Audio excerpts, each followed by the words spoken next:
Predictably, Australia won the final test match to take the Ashes series 4-1 and thereby complete a pretty miserable tour for England. And the scoreboard tells the story. But this tour also tells us about behaviour. It tells us about leadership. And it tells us about standards over a period of time. From a mindset perspective, the fifth test wasn't just about the final week. It was more a snapshot of things we've seen building over the last few years. This tour didn't suddenly create a brand new set of problems. It highlighted patterns that were already there. And when pressure builds over a long period, not just one game, then habits start to show how teams respond, how they behave, and how clearly they think when things aren't going well. One of the big ideas around this England team has been freedom. And freedom can help players perform, it can help them relax, it can help them play with confidence. But freedom on its own is never enough. Over time, freedom without clear standards starts to drift. Not because players stop caring, but because when teams get tired, when they get frustrated or disappointed, they need more structure, not less. And this is where culture shows itself. Culture isn't what you say when things are going well. It's what you protect when things are going from bad to worse. Which brings us on to leadership. Leadership isn't about being a personality. It's about being open-minded enough to challenge your own thinking and to encourage challenge from others so that you can adapt your plan and your style as situations change. Good leadership keeps asking, what does this situation need right now? Does the group need calm? Does it need clarity? Does it need tighter boundaries? And when leadership doesn't adapt, accountability becomes unclear.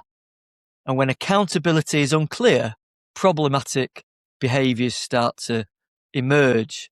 And at first, they don't seem important, but over time, they all add up. And that's how standards drop ever so slowly without most people even noticing. And the same applies to players. It's not just about skill, it's about awareness, knowing when to push, knowing when to be patient, knowing what the game is asking of you right now. Across this series, and at times over the last 4 years, England have often played well when the situation suited them. But when conditions have changed or the momentum has shifted, decision-making has tended to suffer. And that's not a lack of talent. It's more about being able to read the moment. And that's why Jacob Bethell's performance in this test really matters, not just because of the runs, but because of how he played. In a difficult situation, he stayed calm, he didn't rush, he didn't try to force anything. He focused on the next ball, the next decision. And that's what finishing well actually looks like. When the result is already decided, habits take over.